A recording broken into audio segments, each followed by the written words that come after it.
Poslanik Demokratske stranke Dušan Milisavljević nedavno je na skupštinsku proceduru uputio predlog dopune Krivičnog zakonika koji predviđaju hemijsku kastraciju pedofila i silovatelja povratnika. Ovakav zakon usvojen je februara ove godine u Makedoniji, koja je postala prva zemlja u regionu koja je prihvatila ovaj način kazne za seksualno zlostavljanje. Slučaj Tijane Jurić i Ivane Potračić primjeri su seksualnog zlostavljanja nad maloletnom decom, ali to nisu jedini slučajevi. Kako narodni poslanik Dušan Milisavljević ističe, u Srbiji se seksualno uznemiravanja dece dešavaju najmanje jednom u mesec dana. Ipak to je tema nad kojom se svi zgrožavaju, a uglavnom ćute. Zato je Milisavljević i pokrenuo inicijativu za hemijsku kastraciju pedofila i silovatelja povratnika.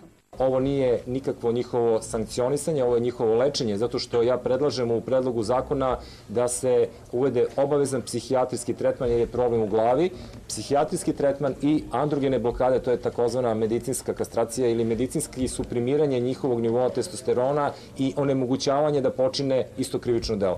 Makedonska skupština usvojila je početkom ove godine izmene Krivičnog zakona kojim se pooštravaju zatvorske kazne za pedofile, a za povratnike se predviđa hemijska kastracija. Uspeli smo da dvojno povećamo kazne, sad su minimalne kazne na 15 godina za ovo teško krivično delo.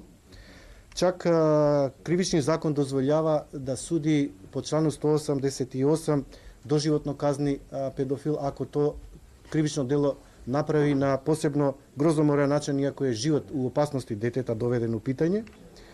Uveli smo centralni registar za dosud osuđena pedofila i svi oni koji su to krivično delo počinili već su objavljeni na ovaj centralni registar kao data podataka da može svaki građanin to da vidi i prihvatili su hemijsku kastraciju ili medicinski tretman kao mera za smanjenje ovog teškog krivičnog dela.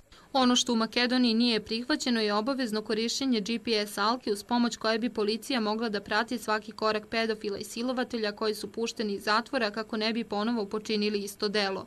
Hemijsku kastraciju su pre Makedonije prihvatile Rusija, Moldavija, Južna Koreja, Poljska, Danska i Češka.